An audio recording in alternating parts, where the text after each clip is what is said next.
And so we're trying to break down the walls between traditions, but do it in a responsible way. Everybody gets to play, everybody gets their ideas, but you got to, put up or shut up. If you have a pathway through the woods, it's really going to help people.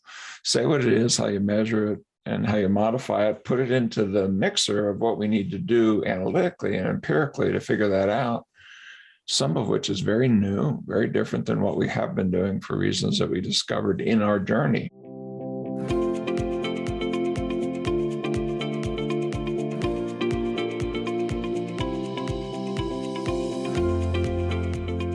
Steve, welcome to the summit. For anybody that doesn't know you or isn't aware of your work, could you maybe just tell us a little bit about your background to get us started here, please? Well, I'm a clinical psychologist with a behavioral analytic orientation who, I've spent my career trying to figure out what are the processes that underlie human prosperity and human misery, and especially this new kid on the block called language and cognition that's hundreds to maybe 1,000 times younger than the other major sources of influence over our learning and adaptation to the world, operant and classical conditioning, things like that go all the way. We're 500 million years old, but you and I are doing probably 400,000 years old, no more than 2.8 million years. We're certain of that. And so they call it a mental health problems for a reason, but at the same time, our success as a species and as individuals depends on our ability to think creatively, to be aware of opportunities, to learn from the past, and all these kinds of things. So how do you square that circle? And the work on relational frame theory, which is the analysis of language and cognition, and its application to those kind of practical problems through acceptance and commitment therapy or training, depending on the setting. Either case, it's called ACT. And now extending it into kind of a model of the model that's underneath that whole development process. And process-based therapy has been my professional life. I think for a normal person, a lot of that would be gobbledygook. And I would say, I'm the guy who's trying to figure out why it's so hard to be human and what to do about it. That's a very good way to look at it, I suppose. So in this interview, Stephen, we're going to focus on process-based therapy, something that you've co-developed with Stefan Hoffman. So for anybody that isn't aware of what PBT is, could you maybe just give us a simple definition of it, and maybe how would you explain this to a 10-year-old if you had to? Well, let's do the definition, see if I can get to the 10-year-old. The definition or description would be, this is not a new form of therapy. It's a new model of what evidence-based therapy should be, of being able to do intervention more generally, not just therapy, but any kind of psychological intervention in a way that is guided by biobehavioral science.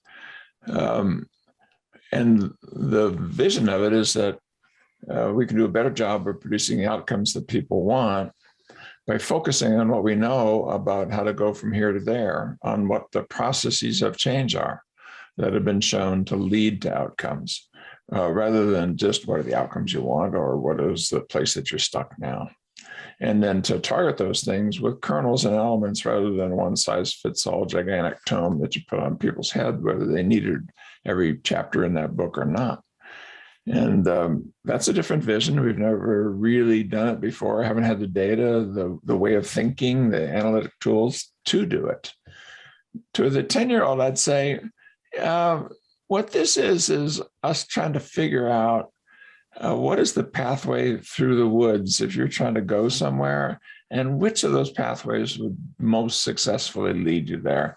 And so you probably know sometimes you can do things that create problems for yourself, and sometimes you can do things that really help you get what you want. And we want to do enough exploration of that forest that we can help you get what you want. Take the right-hand turn, not the left-hand turn, and you're likely to get to the clearing, and you'll be able to play. That kind of knowledge is what is PBT.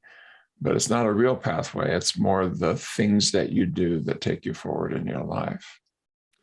100%. And maybe it's equally as important to say what this isn't. So this isn't just another, can you maybe tell us a bit more about what PBT isn't? It's another form of therapy. It's not another type of therapy. It's not another kind, not another brand, not another theory, not another set of techniques, not another protocol, not another thing you get certified in and walled off and said, don't do those other things, only do this thing because some great charismatic founder says it's really important. And by the way, if you just pay me $500, I'll give you the inside knowledge to get to the 5th level.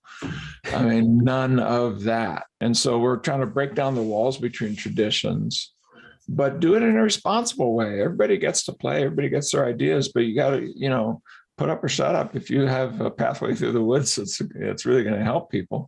Say what it is, how you measure it, and how you modify it. Put it into the mixer of what we need to do analytically and empirically to figure that out.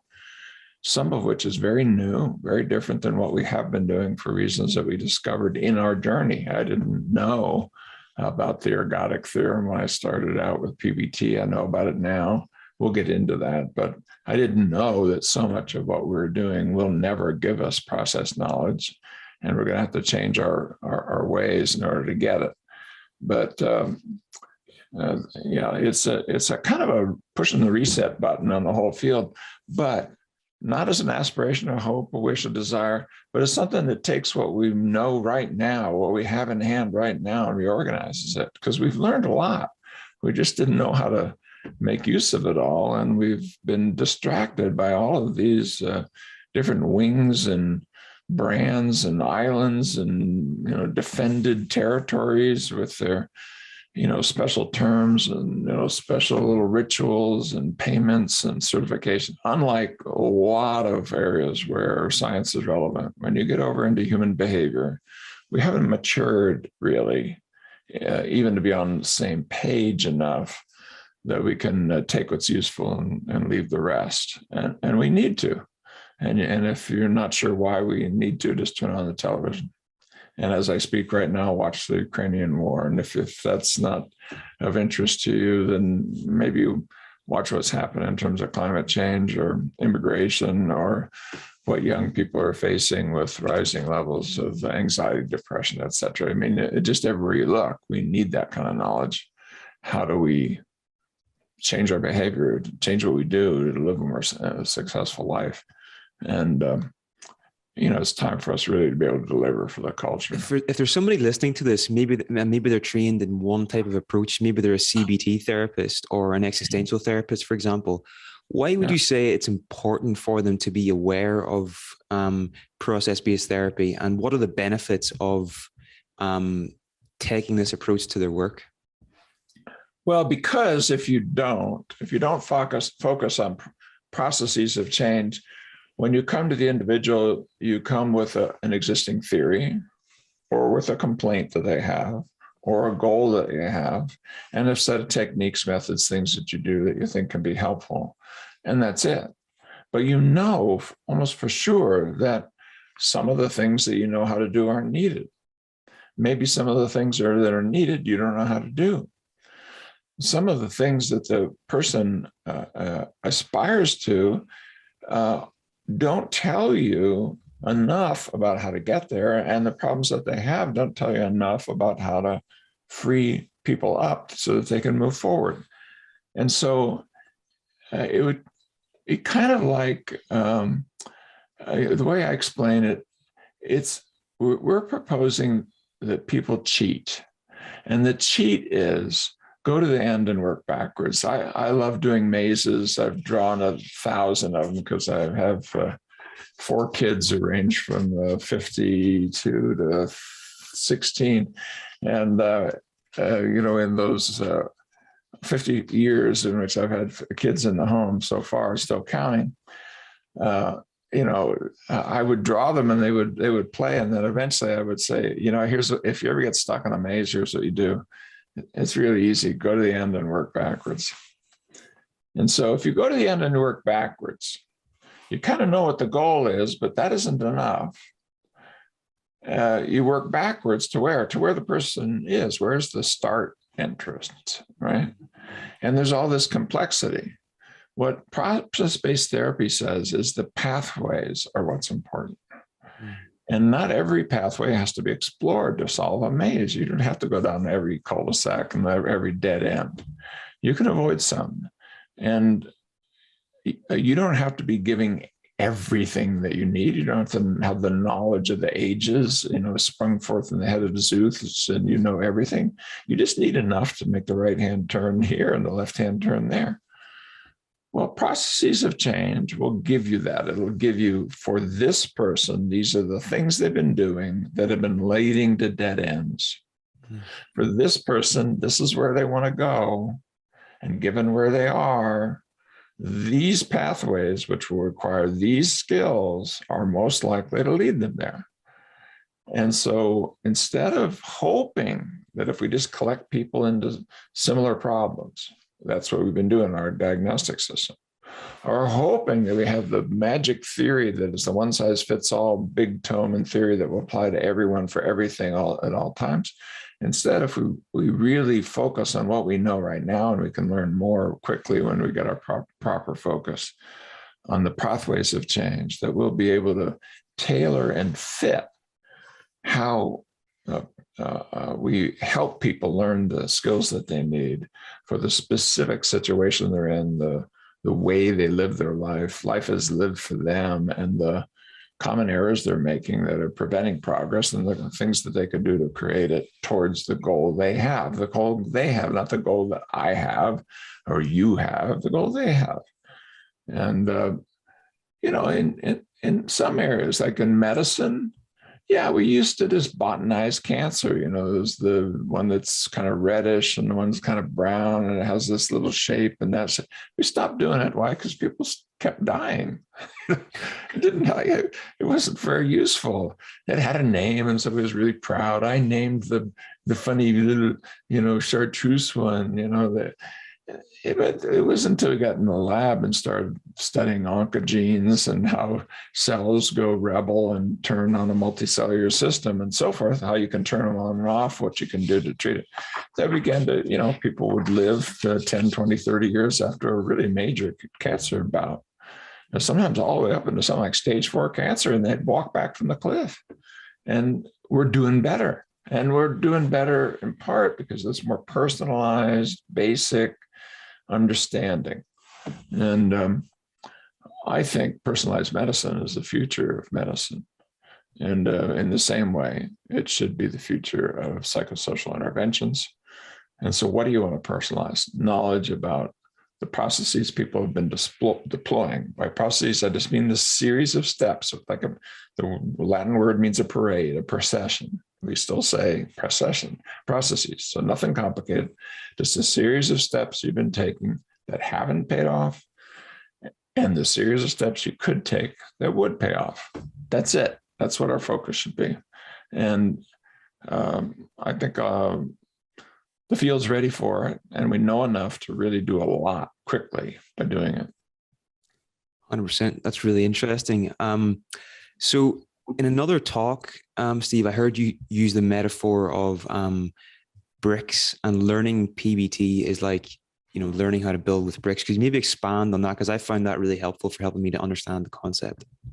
Yeah, it doesn't quite have the verb quality that you might want, like a process does, but it's a really easy thing to imagine. If you think of all the things that bricks could be used for, if I just had a brick and somebody said, "What do you, do it?" I'd say, "Well, do what? What do you want?" I could build you a pathway, I could build you a wall, I could build you a garden shed, I could build you a castle if I have enough of them. And what the metaphor there is, there are elements that are not that many. I mean, if you're building homes and so forth, how many, I don't know, but maybe there's 200 different elements that you could put into a building, but there's not an unlimited gazillion things. There's unlimited things, but you better know how they can be combined and used to really build a safe and sound structure that would do what people want. The bricks of psychosocial intervention are processes of change. And so when you know that, then we can, look at the situation as it is, look at the site, we can look at the goals, what it is that you want to have happen, and we can put those two together. And so, it isn't even, you might think, oh, really, the only thing that you've done here is instead of problem and protocol, you put in the middle, you got another process. No, because actually it isn't even protocols. It's going to be kernels. It's going to be little elements. It's going to be little features. And so you can think of those as elements too, like windows. You could think of those as bricks, but the being able to put together in a more micro way what the person wants, how you're going to get there, what are the elements that need to be put in there, how you put them into the individual's life, given how life is for them, the challenges they face, the situations they're in, the supports they have, etc. That is what our challenge is in treatment. And we do it in other areas of life, just like building things. I'm actually a kind of an inveterate carpenter. I was maybe going to be a carpenter. My 3 things when I tried to get in graduate school and didn't get in for 3 years running. Every single place turned me down. It turned out I had a bad letter from the Good Father Cyclic. I thought I was a drug addict because I was a hippie and I had my hair down here, which is not a good thing to put in the letter. I was not a drug addict. I was just a hippie. Come on, please. But the alternatives was to be a carpenter or a politician. I've ended up being all 3 in a way. And because I finally did fix the letter problem and get admitted. But, that the metaphor of being a carpenter, being a builder, is pretty close to the task, I think, that we want from the people who help us. We're trying to build a life. And whether it's education, weekend university, or psychological intervention, the kind of work that I do, we're builders of human lives, and the elements are what we need to focus on. It's a really interesting way to look at it.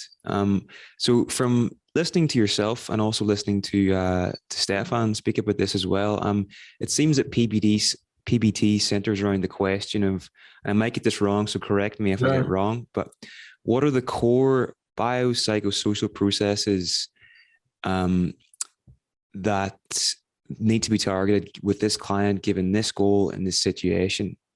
And how can they most effectively and efficiently be changed? Yeah. Could you maybe tell us about the significance of this question, and also maybe talk about the switch from, it seems in the past we were focusing on going from problem to treatment protocol. Now we're going from problem to change process to treatment protocol. Yeah, and I addressed that just a little bit. I mean, the late Gordon Paul, a friend and a wonderful, wonderful early experimental clinical scientist, had a question in 1967, repeated it in 1969, that became probably the best known question in all of clinical psychology. What treatment delivered how for given this problem in this situation is most likely to be effective, and how does it come about? The focus there was, what are the treatment elements that we need given the person's problem and goal? And then there was that phrase, and how does it come about? It actually wasn't, I said he said it in 67, he said it in 69. In the 67 version, it's not even in there. It's just, what element do we need to give this problem? In other words, it was entirely, what are the techniques that would be most likely to work? Yeah, but he realized, Gordon did, in that 2-year period, oh dear, I've kind of left out theory, principles, processes by not saying, and how does it come out? And I need to know why, not just what. I mean, after all, if you don't make that distinction, you'd say that, a baker is one of the best scientists on the planet. I mean, after all, they have a drawer full of recipes. They can tell you exactly what to do. If you want some outcome, they'll do it. And with exact precision, and even down to the temperature, and every single time you'll get that outcome. So a baker is the best scientist in the world. No, they're not. Because it takes a whole freaking drawer full of recipes. And what if you, and that's just in one style of food. If you had all the food, you couldn't, You couldn't build a house big enough to contain all the recipes. And how do you even find them? So, what science does, E equals MC squared, it takes things that could be applicable almost everywhere and distill it down. I mean, science isn't just about being precise. It's about having principles that have broad scope and depth. And so precision is something that's great. Bakers have that. Lots of plumbers have that. Lots of folks have that. That's really great. That's great. But scope and depth, being able to speak and understand in a way that applies to many things across many different levels, that's something that science is especially good at. And it makes things especially useful because you hit brand new situations. You have no idea. How do I bake this? Well, I don't know. It's on my recipe book. Yeah, but I'll tell you what it is. I've got these ingredients. I've got it's not in my recipe book. Yeah, but you can do that to a scientist. You can say, here's this thing that I want to have happen. And if you're a physicist, let's say, you can talk to the architect about how to make that really unusual building that's never been built before not fall down. The math, the understanding and principles, et cetera. And in fact, there's whole fields that do that. And when you have extraordinary, weird things, you want to build a house that's 10 stories tall, entirely out of glass. They've been built. You can do it.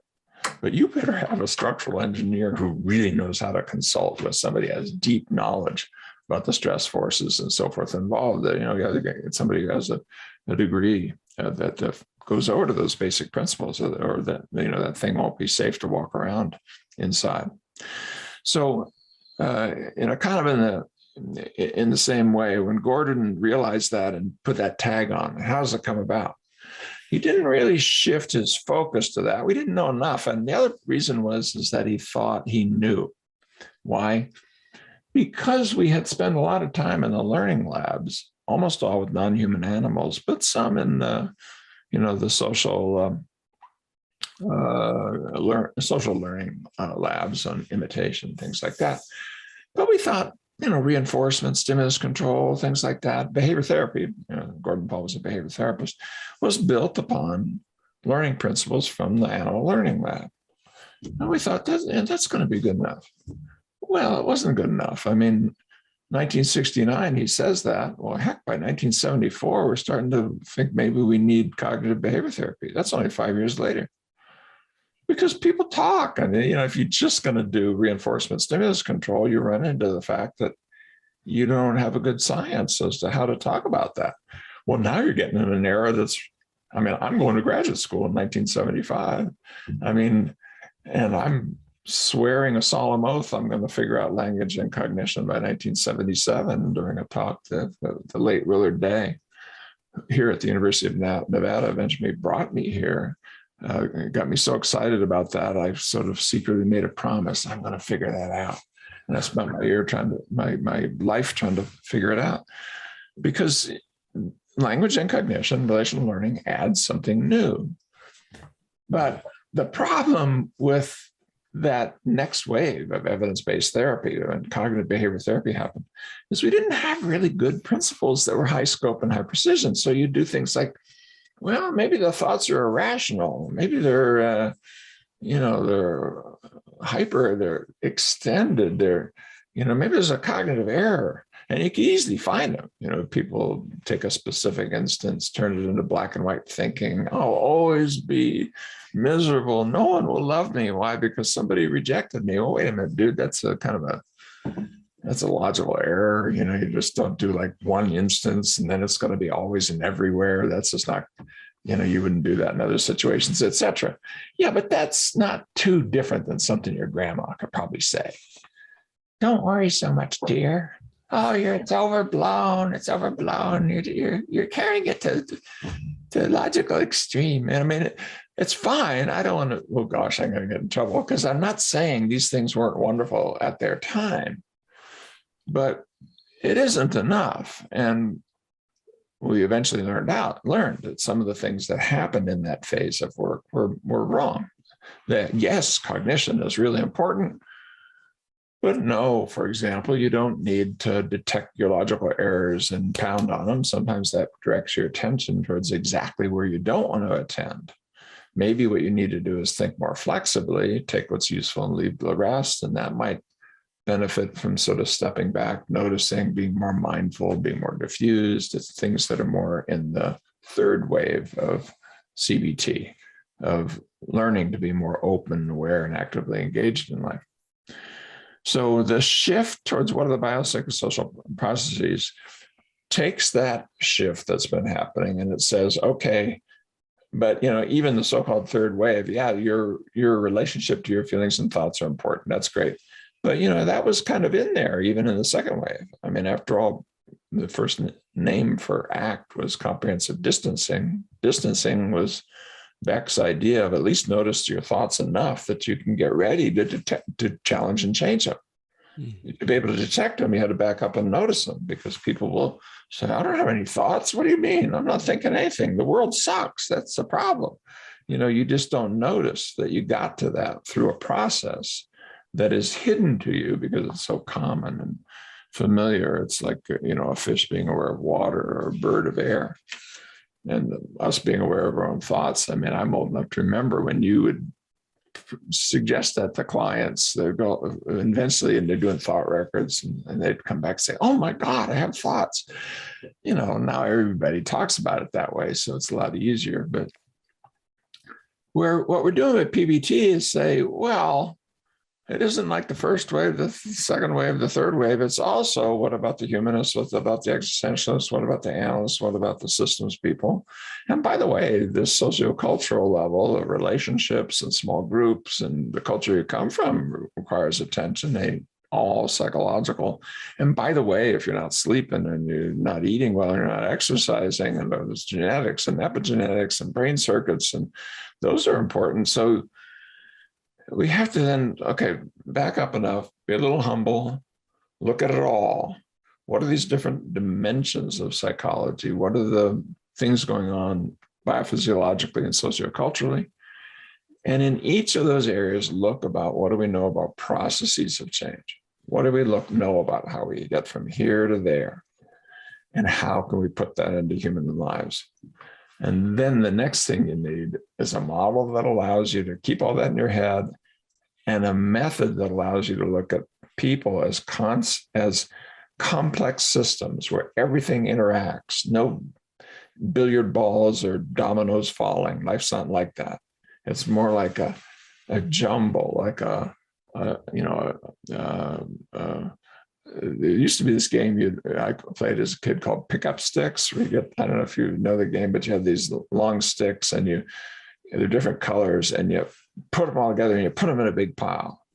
And then the goal would be to remove one stick at a time without having the rest of the stick pile move. Okay. And, or everything is all like this, and you got to look at it, yeah, most of the sticks, if you try to move them, the whole thing's going, there's usually one. You can go, you can take that one out. In the same way, metaphorically, we're kind of a complex network. And if you want to understand why it works, look at how it feeds on itself and interlocks. If you want to understand how to change it, we better think about what is the most likely to change and to lead something that's now stable around a healthy process of strengthening, rather than these strengthening are things we call disorders and so forth. So that's the PBT vision. It's a shift from Gordon Paul's vision, because it's the central focus, not the add-on, tag-on last few words are the processes. And because we understand that in order to get there, we're going to have to be Catholic with a small c. We're going to have to be open, universal to any good processes out there that are well supported empirically and that can be moved by kernels.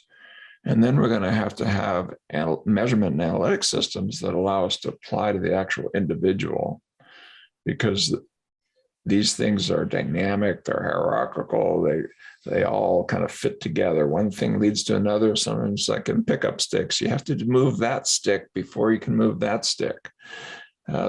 some concepts, contain many things underneath it. You don't get this bigger thing until you have all the elements underneath, etc. The double-headed arrows in a complex kind of diagram. And that's going to require new statistical tools. And we've spent a lot of time on that lately and on the underlying reasons for that, which is a bit shocking in some ways and daunting, and but also exciting. So it's pretty different. If people just think, oh, you're inventing a new therapy, big deal, everybody does that. Excuse me, no, that's not what we're doing. There's no new therapy here at all. It's we're inventing a new strategic challenge to ignorance.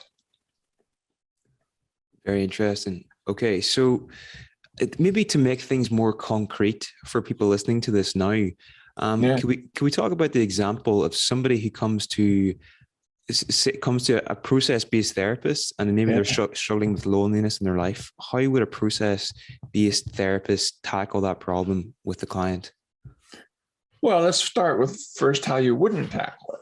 I mean, you picked one, loneliness, that may not actually be in the classical DSM kind of thing. It's in there as elements and so forth. But in a way that gives us an advantage, because we could say, okay, you're lonely, you need to be around people. We need to give you the social skills that will help you have friends. If you have friends, you won't be lonely. Excuse me, dude, there's people who are lonely. Do the actual studies. Go look at the data. Who are around friends constantly, who have hundreds of friends in their life, and deep down they feel lonely. They complain of loneliness. How's that possible? Well, and other people really don't have social skills. They don't have any friends. And well, are those two persons, let's say on your little measure of loneliness, you get the same scale score. Those two people, are they identical? Are they the same? Should they be treated the same way? Well, pretty obviously not. One might actually need social skills training. Another one might need help in how can you learn to be a more vulnerable, intimate, connected, open, etc., with the people that you have created enough of a relationship with to call them friend. But, for example, people will feel lonely if they fake it, if they lie, if they don't let other people lie functionally, kind of, or outright normal lies, but if they don't really let people see who they are, or if they're wrapped up into some sort of narcissistic, delusional, I'm the greatest of the great and the grandest of the grand, I will make your group great again. Here's my baseball cap that says it. That person's going to be damn lonely, because they're coming into belonging through this way of interacting with others that doesn't allow other people to see who they are. And of course, I'm talking about the Donald here, but that's just a worldwide example. And don't we all know that's a lonely man? And for goodness sakes, he's having sex with a porn star while his baby is being born. I mean, really? So, he's worried about his family being after his money. I mean, how lonely can you be? Now, I don't want to beat up on the Donald. I'm just saying, you take something like loneliness, and it's a situation, but it's not a process. And you need to understand the processes to know what to do. If you had, God's gift to help people make friends, that's not going to reach everybody who's lonely. So what I would do is look at the processes involved that lead to it. And one way that I might do it is, let's say I have some measures of different kind of processes that are sometimes happening in people. And let's say the person is willing to every time the cell phone beeps to answer about 15 questions about what's been going on over the last 3 or 4 hours, including how lonely do they feel right now, or how distressed, or we would figure out how to word it. Because sometimes loneliness is not a bad thing. I mean, if you have somebody really close to you who's died and you feel lonely, it could be a goad to, okay, I'm going to have to, do something different because the persons I used to spend my time with, I have so much friend with, they're no longer here on the planet, right? I mean, old people tend to be lonely often because they sometimes don't know how to make that transition. But if you gave me that distress or loneliness, let's say, and these different kind of processes, and let's say every time it beeps, you do it, after, if unfortunately these analytic methods take about 60 data points, so it's going to take about a month. But if after about a month or 3 times a day, about 3 weeks, I'll be able to model what happens to you and when does loneliness go up or down, and what are all the things that influence it and how. And something, if you're stuck on it, something is self-amplifying or self-feeding that is leading to it. I'll give you an example. We did this kind of study, and we include loneliness as one of the measures. And it's under review right now, Journal of Contextual Behavioral Science. And we used exactly what I talked about, an app with a small number of process questions, pinging people, and with outcomes, including distress over loneliness. And I'm thinking of one of the persons in the study who was lonely at a high level compared to others in their group. But one of the things that was weird is they had a set of processes that looked kind of healthy. They tried to focus on what's important and do what works and think about what would work best and do that. And those things linked to each other. They self-amplified. Yeah, but then the more the person did that, the lonelier they felt. You go like, what? How's that possible? These are healthy processes. And then you look more carefully, and there's items in there like had an appropriate outlet for emotions, or decided to do what is personally important. And deciding to do what personally is important wasn't linked to, I did important things. So here's what was happening. When the person was feeling lonely, they became a workaholic. Like, if I just achieve enough, people will want me and care about me. I mean, it's easy to get into that process, right? And not really even think about, is this really personally important to you? Or is this just important? And when you say, keep doing what works, is it keep doing what works that's important, or that you actually experience helps you connect with other people, or to be the kind of person you want to be, or do what's personally important? And so even process-based therapists better be careful, because there is not a process you can name. Let me,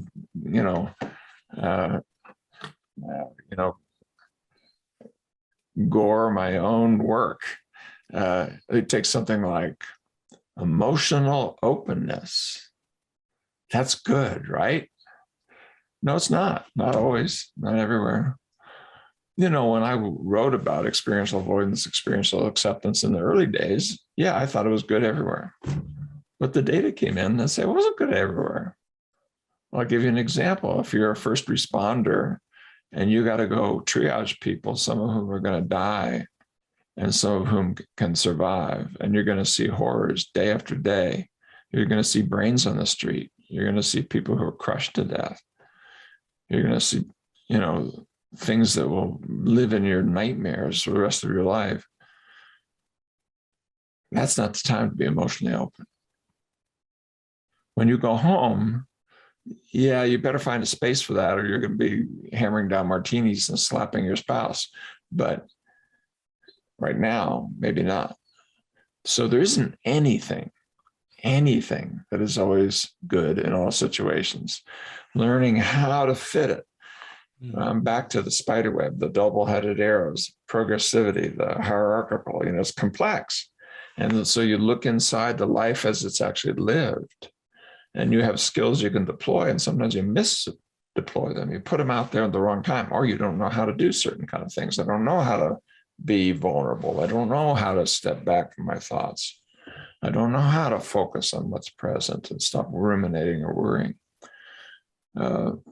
And you're not going to find them as the good processes and the bad processes. You're going to find processes that function adaptively or maladaptively in context, in a network, for a person given a goal. Now, that might sound overwhelming, and it could be overwhelming, except that we know a lot.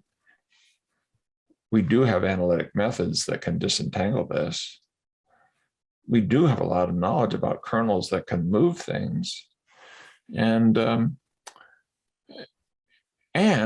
we do a lot of research, and there's a lot of people out there treating a lot of people. And the cool thing about what we're trying to do, it isn't just big academic medical centers with their hoity-toity brainiac professors and their gigantic grants doing randomized trials with a gazillion people with gold standard controls, because it turns out some of these questions have to be asked and answered one at a time, many of them even.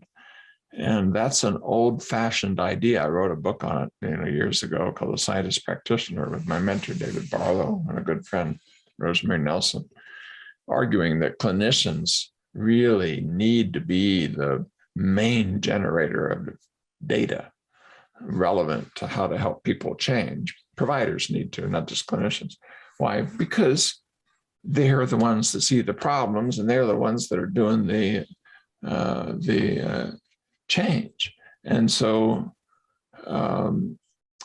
if we could harness that, I don't know if that this is that complex that we can't solve it. We've already, another thing that we're finding, if I can, I'm a little bit on a rant, I promised it wouldn't be, but when we do even these simple little studies with just, dozens or scores of people, but not a gazillion, and yeah, it costs a few $1,000 to run a study, but not something that you couldn't afford to do.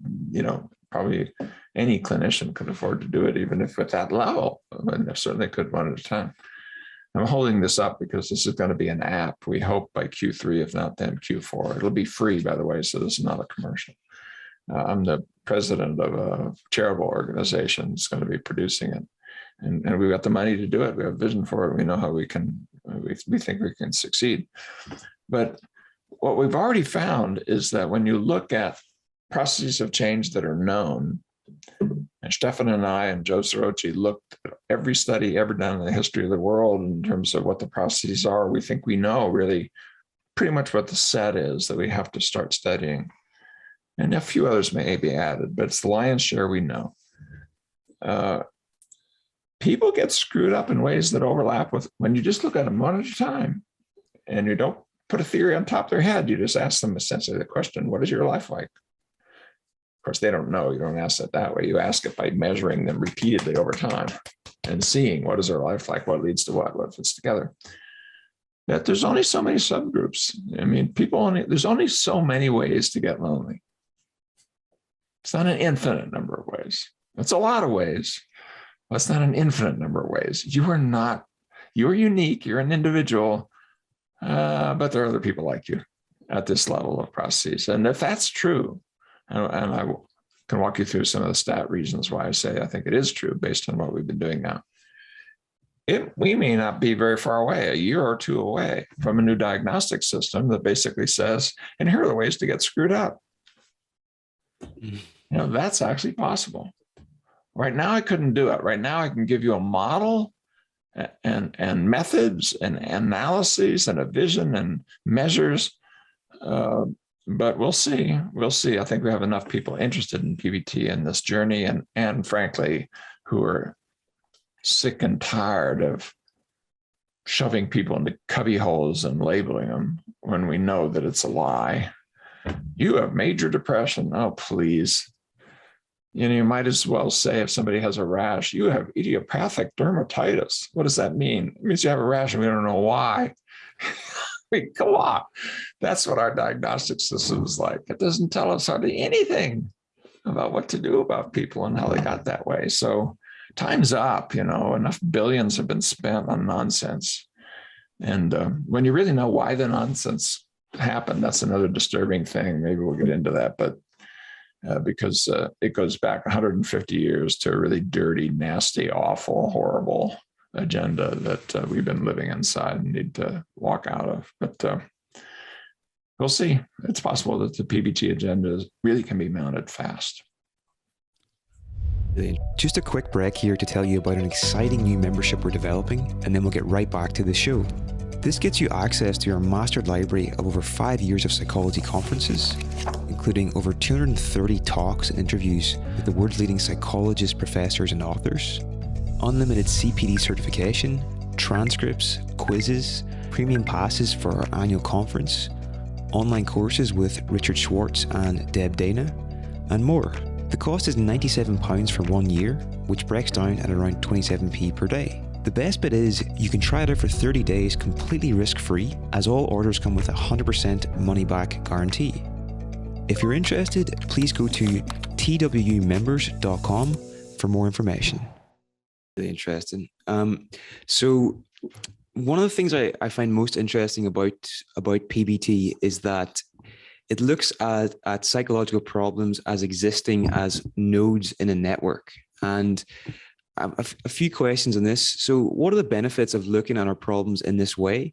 And whenever a client first comes to therapy, I've heard, I don't know if this is true or not, but I've heard that a person that uses this approach, they'll actually sit down with the client and map out the network. So what does this process actually look like when they do that?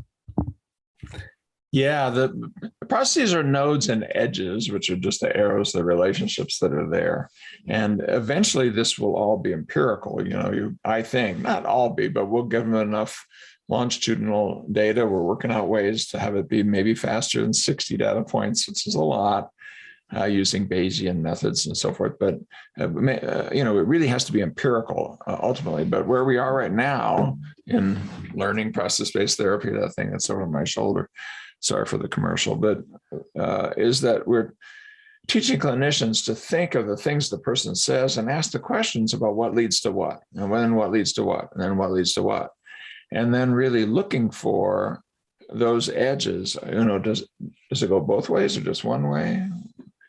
How frequently is that? Is that really strong? Is it weak? Is it always? Is it sometimes? And then looking for places where you get these self-amplifying loops, these double-headed arrows where I do this because I did this, but then when I do this, and if you, I'm back to dermatitis, if you have a rash and you scratch it, you can easily get into a thing where the more you scratch it, the more you have a rash, the more you have a rash, the more you scratch it. And you can get self-amplifying loops to the point people literally will be, bleeding because they didn't keep their freaking fingers off the rash. If they just let it alone, after a week, it might have gone away. Well, things like that happen psychologically too. Any place you see these self-amplifying processes. But when you do this clinically with people, you just take the time to really listen. And you're not listening for the 5 out of 9s or the 4 out of 7s that allow you to shove people into a cubbyhole. Oh, you've got major depression. Oh, please, what a joke. Sad joke. In one of the largest trials ever done on major depression, the START-E trial with 3,700 people, there were almost 1,100 different combinations of signs and symptoms. And almost half of the people had a collection that fewer than 1/10 of 1% of the other people in that whole group shared. I mean, that is just ridiculous. That's not really a diagnosis. It's just a collection development.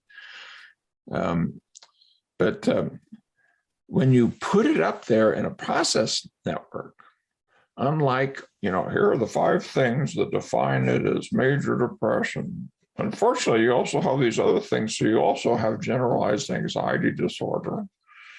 And then there's these other things. So you have this personality disorder. I mean, people come out maybe feeling, at least I have something. But soon enough, you realize what they're not going to have is a solution for you.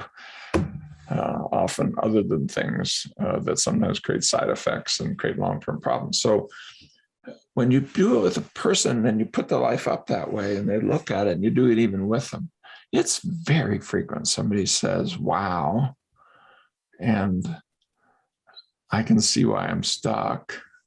And if I keep doing this, and they actually can say that this, not the whole thing, but some specific things they do, I can see why it's not going to get better. I mean, you get people who have an understanding and with a motivation. And that kind of shared model, we're in the same harness here, we're working together. And let's see, given that, this part, I mean, I'll give you an example. Person has a strong emotional reaction to things and then does things which regulates that. But unfortunately, some of the things they do are like cutting or, kind of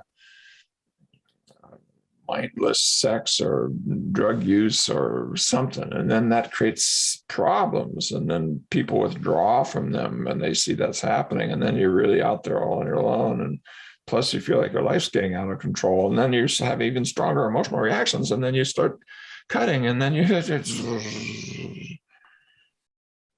may have come by that totally honestly in the sense that, you were abused or you saw models like that, or, I mean, it's not like you didn't jump out of the womb saying, hey, I'm going to have a screwed up life. I mean, you were doing the best you could. And some of the things you're doing there are the best you could think of. And they may have even been helpful years ago, where if you don't do something, I'm going to kill myself. And then people say, oh, please don't. Yeah, but eventually they say, I can't handle this. And they leave you.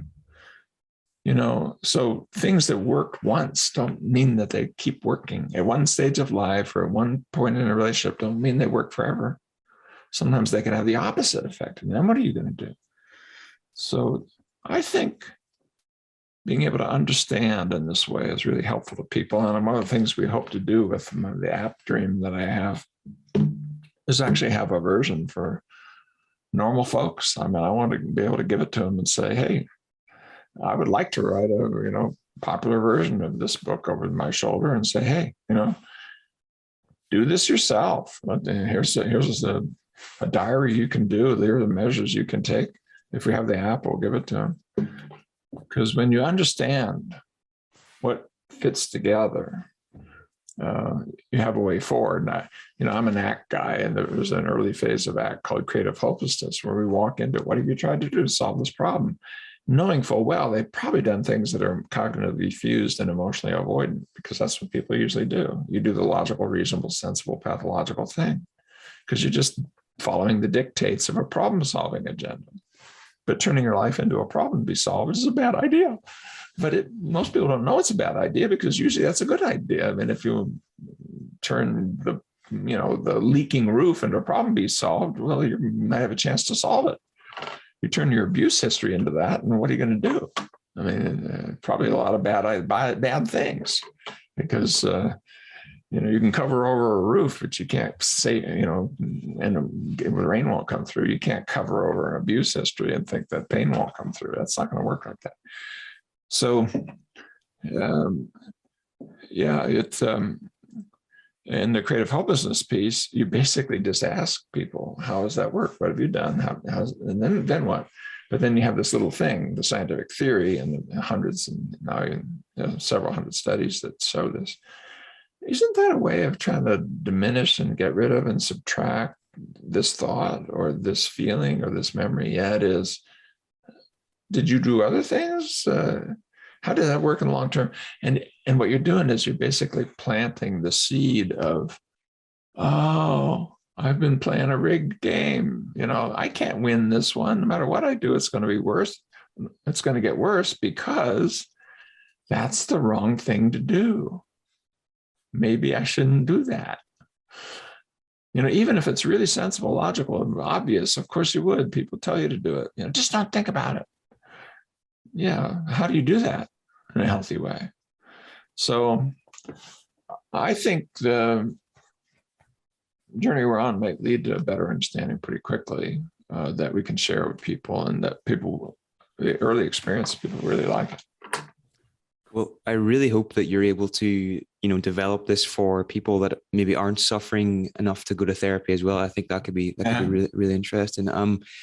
So it sort of seems that whenever a client comes to therapy with a problem, the therapist, will sit down with them and they'll map out this network, and they'll have a hypothesis in the same way a scientist will have a hypothesis Yeah. about the change process that might be at the root of this problem.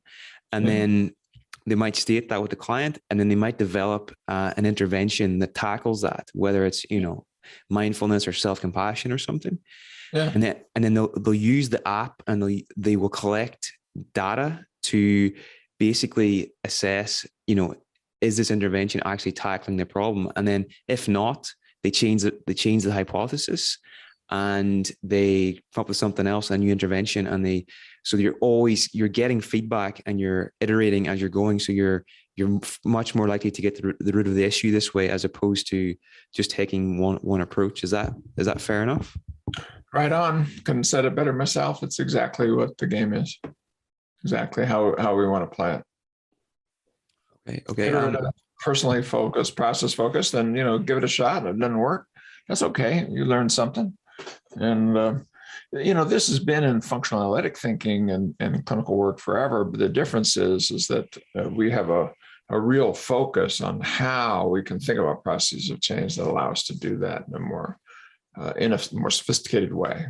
The last time functional analysis was really, really popular was all we had was learning principles from animal learning labs, and that's not good enough.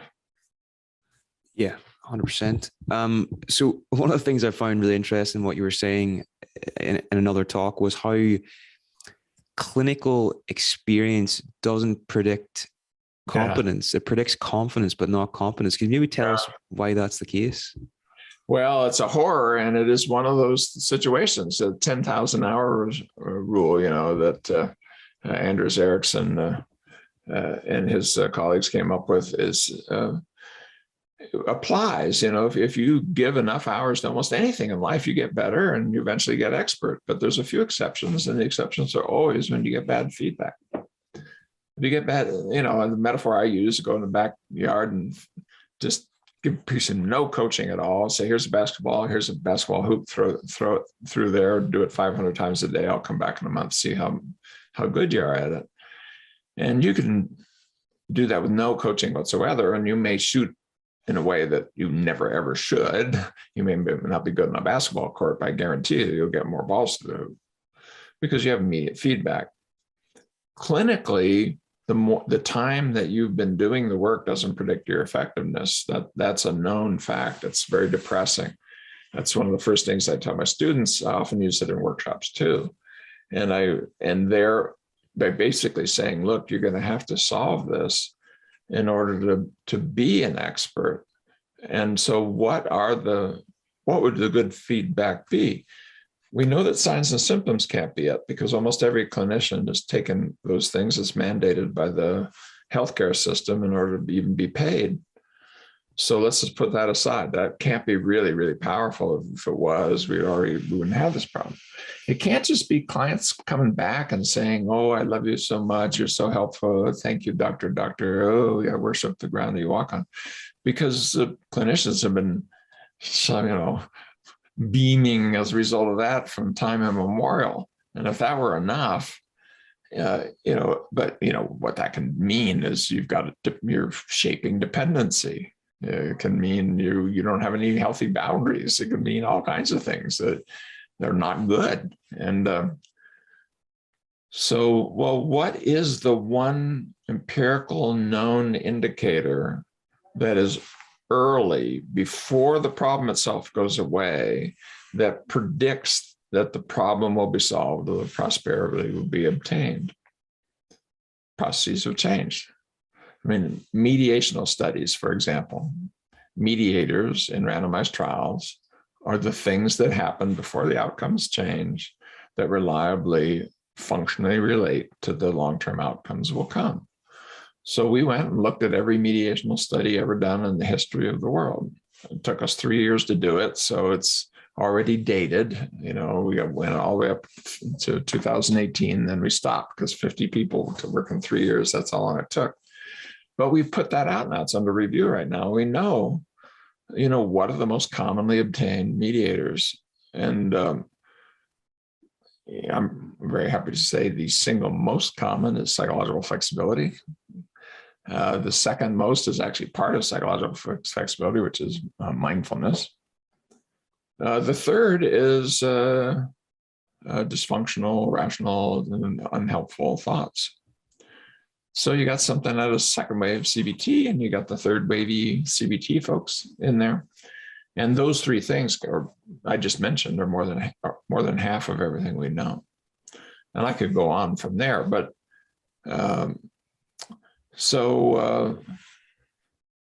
yeah, ball through the hoop. What is it? When the ball, when you take somebody who's engaging in processes that are not leading to the outcomes, and they get it shift to engage in processes that could lead to the outcomes, and hopefully will, in their case, you did something important. You just put the ball through the hoop. So it kind of mocks us. It means that we're not giving clinicians, practitioners, the knowledge they need. And I hold the scientists accountable for that. I think they've been off categorizing and sorting people instead of empowering people. And but we don't have to keep playing a losing game. Scientists can change too.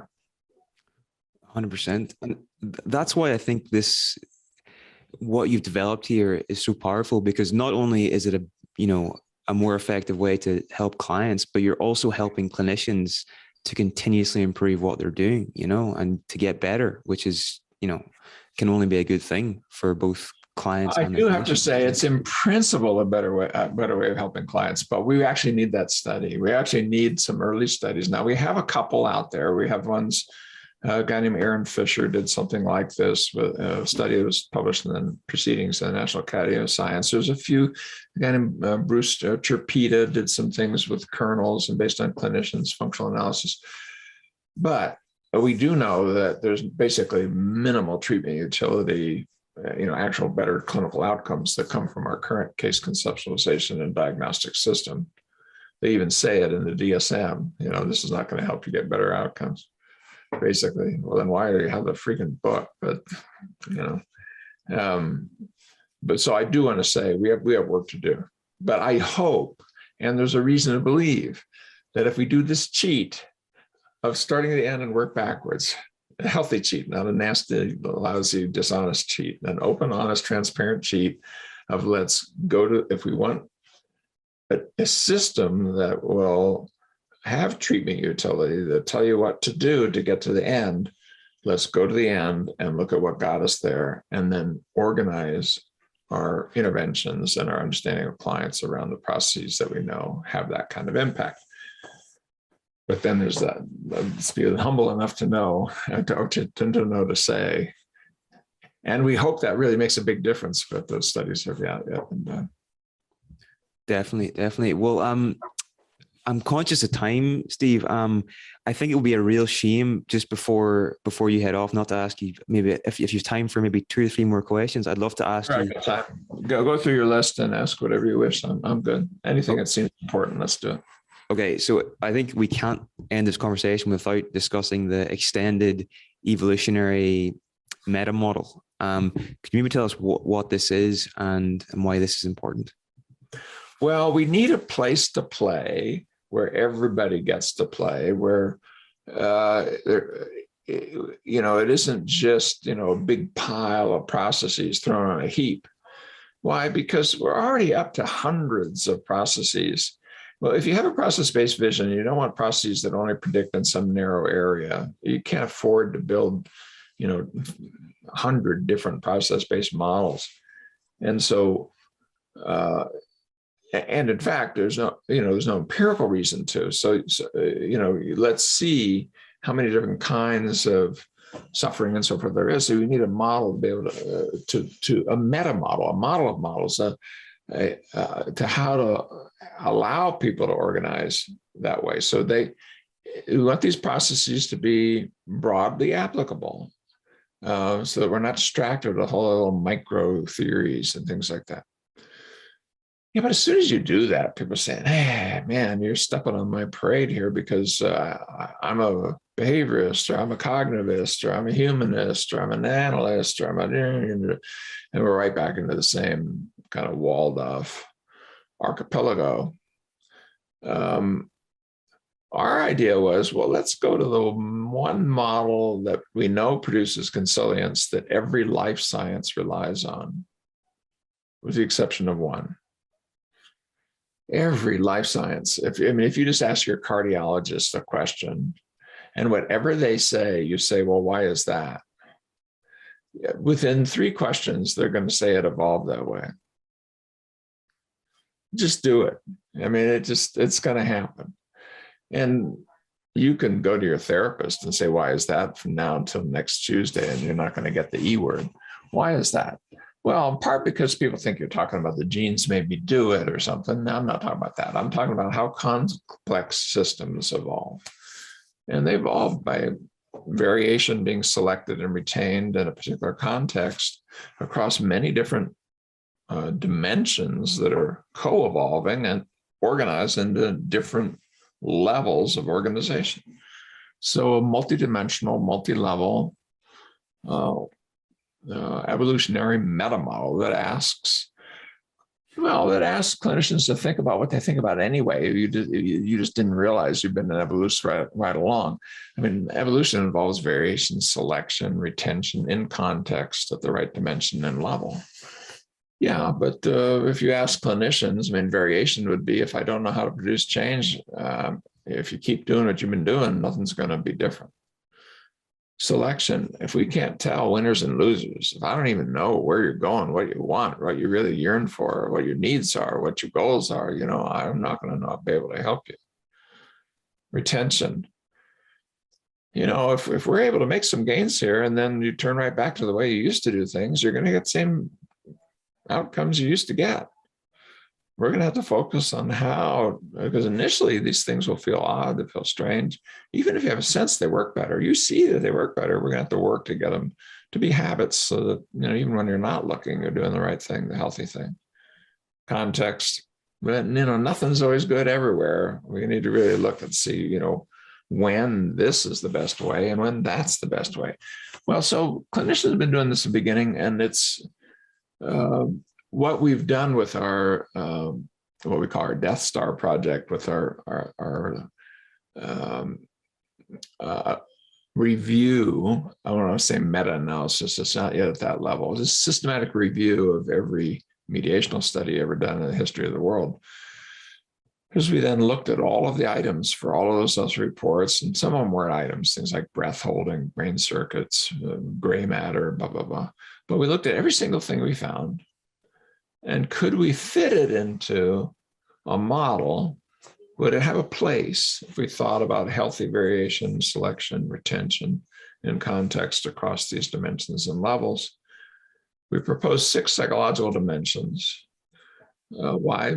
In part because all the items would have a place to go if we did that. So affect, cognition, sense of self, attention, motivation, and overt behavior. And so far it's working really, really well. I can see that we need more. Eventually we need to dimensionalize the sociocultural level. We need to dimensionalize the biophysiological level. The problem is we don't have enough mediational studies right now to know exactly how. In the biophysiological side, really diet, sleep, and exercise are the big ones. And there's a few stragglers, a brain circuit study here, or gray matter, or epigenetic study there. Socioculture, we have a little more. We got Therapeutic Alliance, we got social support that work pretty regularly. Parenting, but you can't go back and get parents if you didn't have them to begin with, but maybe you can work on parenting skills if you have kids yourself. Let's make a healthier next generation at least. But it's still pretty lean. And so we'll get there. And I have some ideas about how to get there. We're making some suggestions, but that's what the AIM is. We pronounce it AIM, like to rhyme with team. And one nice thing about it is, although people feel a little odd about it, when they actually look at it, almost nobody wants to say what I do, at least no scientist, what I do has nothing to do with evolution. I actually literally have found nobody yet that wants to do that. Well, maybe one person for religious reasons, but he's not really a major scientist. So maybe we'll run into some of that, but almost everybody is saying, yeah, okay, I guess. And that's enough to get conciliums. That's enough that we have at least a sheet of paper we can all write our words on, instead of, you're over there, I'm over here, we don't need to talk to each other. It blows my mind that, and this is maybe somewhat controversial to say, but it blows my mind that, there's over maybe 500 types of psychotherapy, and you can boil it down to 6 things, and I think the acronym you use is versatile, variation, selection, retention in the right context, the right dimension, the right level. And what would you say, the advantage of looking at a problem through multiple levels is for a therapist, because that seems to be a big part of this too. It is, and multi-level thinking is something that we're getting more of recently, because people are starting to look at things like diversity, equity, inclusion, for example, and they're starting to really look at, well, wait a minute, some of these things are cultural, and some of these things have, some of the problems people have, the struggles that we have came out of that. Well, that's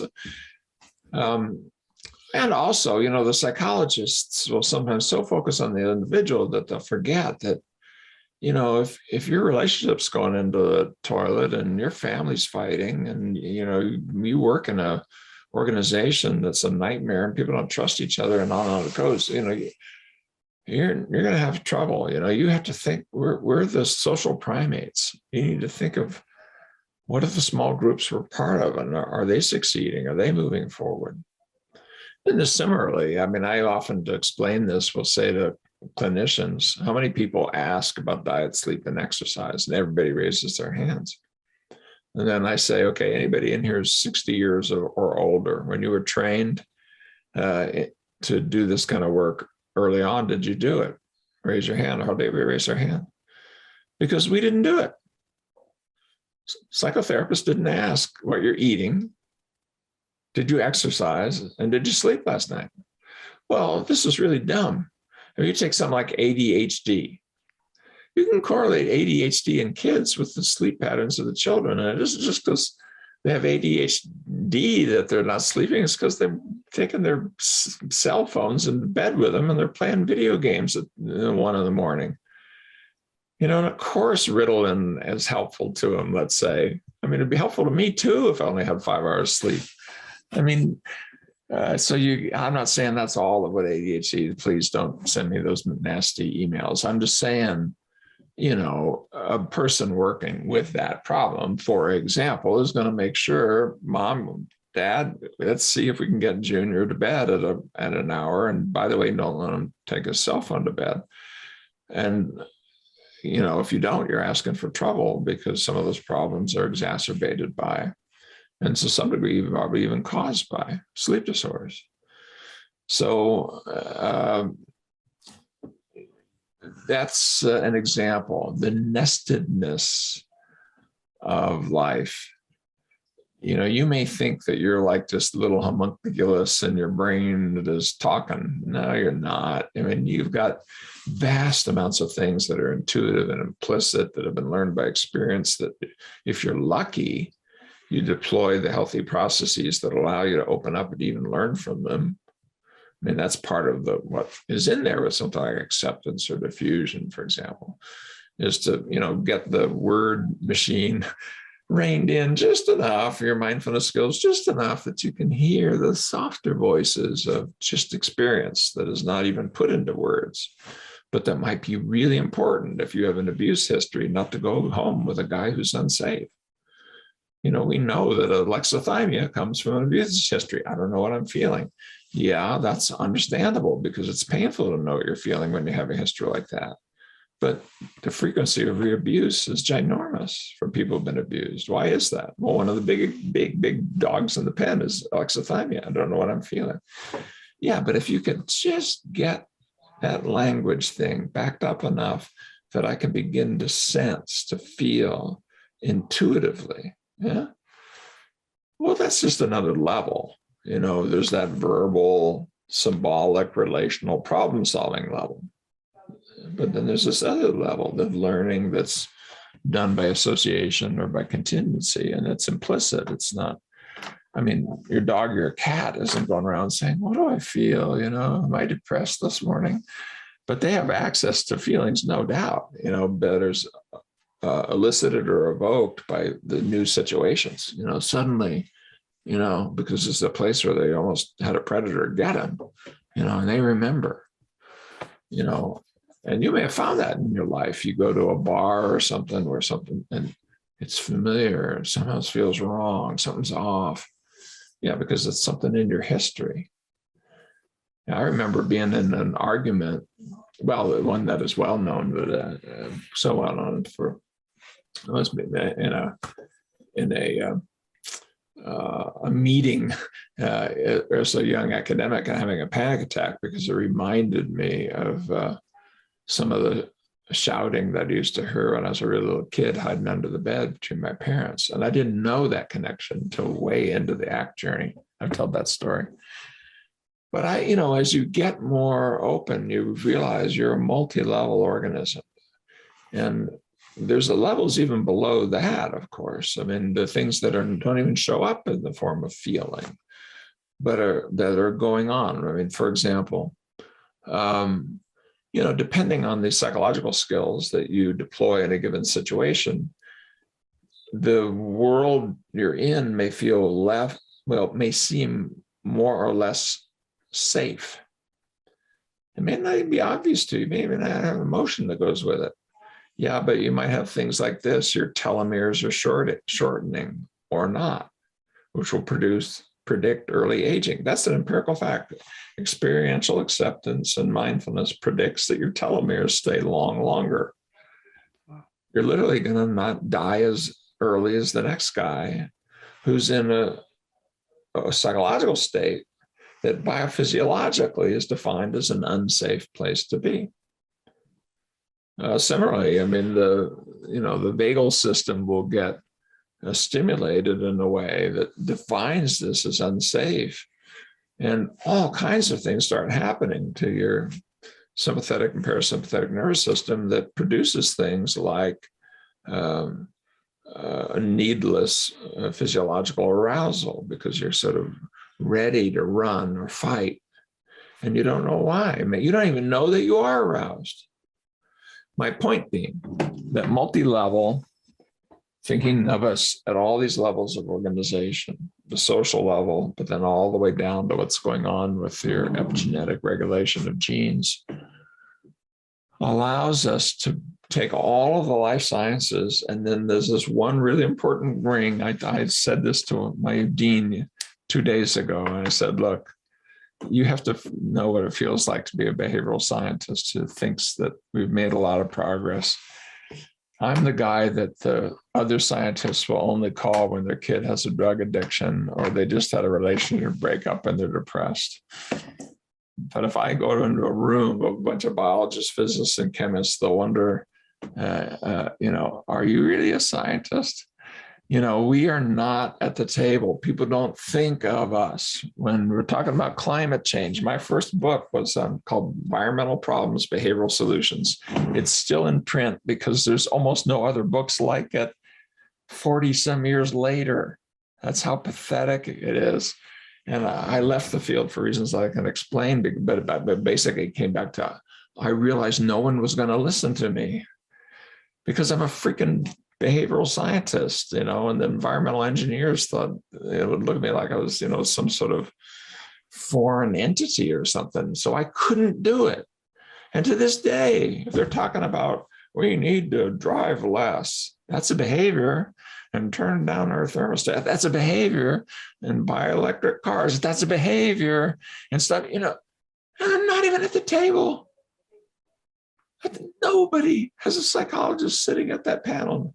It would never occur to that newscast or whatever. Now they're going to call up the person, they'll call Elon Musk or something. And I love Elon Musk in many ways and what he's doing. And that's great. But don't just wait for the physical scientists to solve the problem of immigration, of war, of prejudice, of stigma, of religious conflict.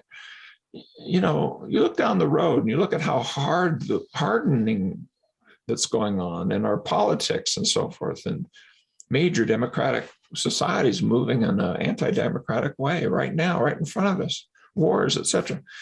Some of that comes out of people feel overwhelmed by the rate of change and what's happening. And they're turning to the people who know, and protect traditional values and blah, blah, blah. Even if that means you'll lose your freedoms, even if that means that you don't do anything about climate change, you don't do anything about what's leading people to, how many Ukrainian immigrants are there? Yeah, but that's just the tip of the iceberg. By the time we've created a world where, you can't live in the Middle East because it will roast you alive, where do you think those people are going to go? They're going to be banging on your back door. What are you going to shoot them? Really? That's the world you're going to create? Just keep them out? How about the folks on the islands that are going to be covered in water? You just look at where we're going. If we don't create modern minds for this modern world, we can't have this world, at least not in a way that we recognize as a moral, caring place to be. That's a rant. I did Steve's rants. I actually own the URL, Steve's Rants. I've never used it, but I'm tempted to. But so the scold that I gave to the dean was, I'm glad we're in the College of Science. We had to work back how to get there. But I really think, you need to look at things like, for example, the World Health Organization 2 months ago decided to distribute ACT in a really simple little book. It's a cartoon book. You look at it, you say, oh, is this science? Yes, it is. Is this novel? Yes, it is.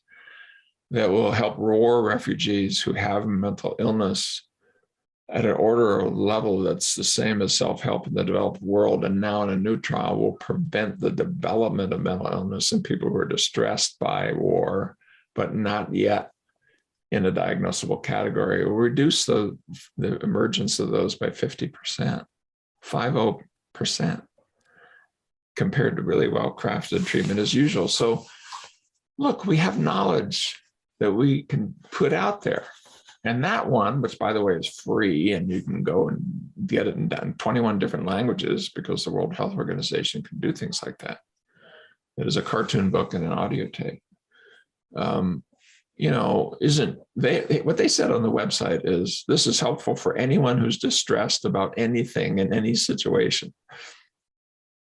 The World Health Organization, if I said that, Steve would want to beat me as being, you're that horrible scientist who says what you've got is good for everything. The World Health Organization says it's good because they tested it that way. And my point being that, we need to be part of the conversation. We need to be so focused on how to be useful in so many different ways that we can start putting things into the culture that the culture can use. And when you think in that multi-level way, this rant went all the way back to that question, we're able to be helpful even all the way up to the level of what do we do now that we can all do what I did this morning when I got up and looked at what was happening in Ukraine and almost wept at the pictures of bodies with their hands tied behind their back in Europe who've been shot through the head. And by the way, have landmines on them. So if you try to bury them, you too can blow up. That's, if that's not war related distress, I don't know what is. And the entire planet, children who are 8 years old are watching what's on the television screen. The entire planet is exposed to it. And without any guidance, I think, usually, from the behavioral health and mental health people. So who did its homework? They're doing it with South Sudanese refugees and with Syrian refugees, and here we are with Ukrainian refugees. And you can go get it. But I wish people would know about it and use it. And thinking of people in a process-based multi-level way is what led to that finding. That's why they came to me in the first place and asked, could we do something about the South Sudanese refugees? I sent them to Russ Harris because he's a lot better at doing things that people understand than this geek. And Russ did a magnificent, wonderful job, wonderful job. So now that resource is available. That's a rant, but maybe it's a little bit about why it's important. Because our lives are multi-level, our lives are multidimensional, and our needs are so great that if we mishandle this, we already have the capacity to make the planet unlivable through nuclear war. We already have that. Right? Nuclear winter, just look at the data. Full-blown nuclear war, we're done. We're like, rodents moving around in the rubbish, hoping maybe the humans will survive, maybe they won't. But it's not just that. We can cook the planet, but it's not just that. We can drown the planet, but it's not just that. It goes on and on and on. So I came into psychology. Yeah, I shifted out of environmental problems because I realized now people listen. I wish in some ways I've been doing that research right along, but I was an environmental activist before I was a graduate student. But the journey that I've always been on, including there, was to come up with processes that have such broad scope that it was a kind of universalist agenda. It wasn't just about problems, it was about prosperity. And it wasn't just about mental illness, whatever that is, but about all the things we do. And it isn't just me. That was a field I discovered called behavior analysis, where the founder was studying rats and was writing utopian novels. That rats to Walden 2 agenda, I drank that Kool-Aid. And it doesn't mean that we have the answers. It means we have the mission. That's our job. And process-based therapy is a step forward, I think. We'll see. But at least it's an aspiration, or aspirational step towards that as what we can do as change agents in society, really making us worth the salary that we're paid by taxpayers. I mean, taxi cab drivers are paying us, and they have the right to ask something of us, like, can you make the world a better place for my children? 100%. Well, you said that's a rant, but I really appreciate you you sharing that, Stephen. That was incredible. So just before we end this, I'd like to ask, you've spent, what is it, 4 decades, 5 decades, working on reducing, psychological suffering, and you've dedicated your life to this. For anybody that's listening to this that is maybe inspired by your example or wants to be a change agent in the world, have you got any sort of maybe general advice for someone with that kind of mindset that wants to do something? Yeah, actually, I've written some articles on this. The biggest thing, I think, is to start with your heart. What do you really care about? But also to rein in the ego. That I definitely have an ego, but you can ask my wife, you could probably even see it. But I've tried to really remember that it's always we that does something. It's not me. You can almost not think of anything in the world that's been important that a me did without a we. And so how do we come together in community and do something? And your heart for the work is will keep you going when it's 2:30 in the morning and you're deciding, what am I going to do about this thing that makes the weekend university run or whatever? If you don't have the passion for it, it ain't going to happen. And if it's all about pride and being the famous one and so forth, you're not going to be able to ally with others to find people who are even better than you, who can get out in front and do a better job than you can, etc. So you've got to work on your own psychological skills and flexibility to be able to. Then you have to decide strategically, how am I going to move the ball down the road? If I have a passion for something, whatever it is, it's a good place to start. that passion, you're going to have to learn, with the principles, knowledge, et cetera, that you get through a good education, but also with the technical skills, head, heart, and hands. So you start with the heart, you have to have the head and hands. And then you have to have the patience and the ability. I said earlier that, and it makes it easy to answer this question, because I said in my life anyway, I was either going to be a psychological scientist and a therapist, a carpenter, or a politician. And I ended up being all three because, in a way, metaphorically and physically, I actually have built a house with my own hands. I really can do carpentry, but I also know how to build things. And I'm enough of a politician to care about that. And but I think enough of a science to know something about what's the next question. I would, if you don't have that, find people who do, because coming together in community is going to require some kind of political skills to let everybody have their time in the sun. We've done some work with this thing called pro-social, about how you build pro-social groups that maybe will give you a little bit of science guidance, including psychological flexibility, but also Lynn Ostrom's Nobel Prize winning core design principles. And be able to kind of one step at a time. Now, or do you have a guarantee that you're going to build something that will profoundly make a difference in the world? You don't. You don't, because it will make a difference. But whether or not it'll make a big difference, a lot of that has to do with flat out luck.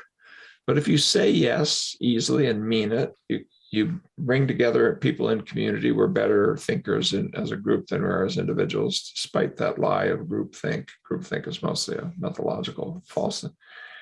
And you work with your peers and your fellows to move it. Very often, if you get that kind of group happening, good things happen. And so, yeah, you're not going to win the Nobel Prize. So what? I mean, I always say it this way: what if you could do something that would put something in the world so that, let me ask you, I'll do it this way so you get that. I ask people, how many people know all of your great grandparents' names, your full names, including the maiden names, full names, all 8 of them? And, about 1 out of 100 people know it. And I say, okay, so it means that if you just go out to your children's children, they won't know your name. So now that we're no longer fighting for immortality, would it be worth trying to do something that would put into the world something that might be there for your children's children's children? And so they wouldn't know it came from you, or that you had anything to do with it, but you, in some small, tiny way, rolled that ball down the hill with your mates, with your peers, not just you alone, so that something that was needed then was there, or something that really wasn't good to have there wasn't there, that you somehow improved the human condition. I think that's if you can get in that mind space, right down to Dr. Seuss, who knows where you will go? And you remember that if you know that Dr. Seuss book, the tales you'll tell, the places you'll go. I don't know, but I'll be excited while I'm still breathing, try to find out. It won't be that many more years. I'm still breathing, but hopefully some of the rolling down the hill process myself will live on just in the communities and concerns and so forth. And then soon enough, it'll disappear. But I know that some of this will be there for my children's children's children. And if not for mine, maybe yours. Well, that's a game, something to do. I think that's a good game to play. And you reminded me of something that David Sloan Wilson says. It's like the closest thing you'll get to a utopia on Earth is working in a team with the same values towards a goal that you really care about, and I really like that idea. Yeah. So before we go, Stephen, where can people find you online? Where can they get the book? Well, if they want to follow my work, it's really easy. Just go to stevenchayes.com. Stephen with a V, middle initial C. That's my dad's name, Charlie. Hayes, stevenchayes.com. And if you're interested in PBT, you might want to be interested in the Association for Contextual Behavioral Science. They have a special interest group on it. It's kind of the ACT wing, but it's, it has a lot of folks in there who are interested in process-based work, third wave kind of CBT, but even beyond that. The book itself, these ones that are over my shoulder, are easily accessible in multiple languages, and they're not in all the languages that are coming, but they're available at your local. But there's also support out there for how to get better at doing this, how to use it, and how to develop it, and so forth. So the special interest group on PBT inside Association for Contextual Behavioral Science is a pretty good one. But if ACBS is not your thing, but maybe some other organization is, create a special interest group on PBT there. Find the folks who are interested in it where you are in the kind of work you do, if you think it's relevant. I'm a member of ACBS myself, and just the quality of discussions that are going on there in so many different areas of the field, including PBT, evolutionary science, compassion, all of these different topics. There's just, for what you're getting, like it's so cheap to join as well. It's such a good resource. So I highly recommend that. You've got 2 courses as well, Stephen. You've got I do ACT Immersion and ACT in Practice. If you go to Praxis CET for continuing education and training, but actually if you just do this, put ACT.courses. You don't even have to put the www part, just ACT.courses into your browser. You'll see the old man's bright shiny face. Can be a little spendy if it's more than you can afford. Email the team, and there's a link there, and ask for a scholarship, and we'll put you through a procedure to see if we can afford that. But I put my heart and soul into a couple of online courses. I have another one that I'm working on right now, and that's still a 4th one that I hope to do soon. The first one is ACT Immersion. If you know anything about ACT, start there. And the second one is called ACT in Practice, and it gets pretty PBT-ish. It actually teaches kind of networking and things of that kind. Don't start there. It sounds like you should. ACT in Practice. It actually builds on the first one, unless you are already pretty well trained in terms of ACT stuff, and then sure, go over there. But that's my own stuff. If people listening here are not therapists or whatever, I do have a audio thing from an outfit called Sounds True on ACT. And then a lot of blogs and all of that. If you go to my website, that stevenchayes.com, you don't even have to click on, yes, please send it to me. You don't have to give up your email address to get this. Wander around and you'll find a list of all the podcasts that have been on, so you can learn a lot that way too. And, we're trying to, as much as we can, give it away. I mean, you mentioned the dues are low, for example, at ACBS. We were the only organization I know of that has values-based dues. And what we mean by that is you pay what you think it's worth and that you can afford. Now, it does have to be above $12 because Elsevier, this big, gigantic corporation that publishes our journal, and a journal comes free, and it made 38% net, not gross profit last year. Capitalism, you got to love it. Elsevier is only too happy to take that money, almost all of it, so that we're actually at a net minus if you pay the least amount. But hopefully some of you can afford. I mean, I read a check for several $100 because my values lead me there. And actually, interestingly, when we first did it, we got more people paying more rather than less, because a lot of people feel that way. And, we say, if you're a professional, try to pay $60 or something. Well, actually, more people paid even more. So maybe we can run our societies more that way. On all honesty, what is it worth and what can you afford? Well, Stephen, I can't speak for ACT in Practice because I haven't done that course, but I've done ACT Immersion, and it's a brilliant introduction to the subject, and I highly recommend doing that. It's a really high quality course. So anyway, thank you so much for your time today, for sharing some of your wisdom and insights around process-based therapy. It's been so valuable for me, at least, and I think people are going to get a lot from this. So just want to say thank you so much, and keep doing the amazing work that you're doing, and best of luck. And best of luck to you, and hope Weekend News University continues to prosper. And thanks for the opportunity to share my views and my experiences and stuff with others. Much appreciated. Thank you for listening, and I hope you enjoyed the show. If you'd like to hear the full version, you can do so with the Weekend University Premium membership.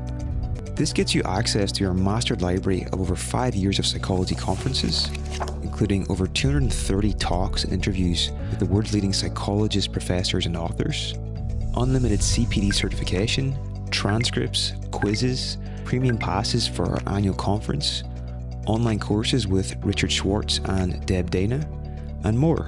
The cost is £97 for 1 year, which breaks down at around 27p per day. The best bit is you can try it out for 30 days completely risk-free, as all orders come with a 100% money-back guarantee. If you're interested, please go to twmembers.com for more information.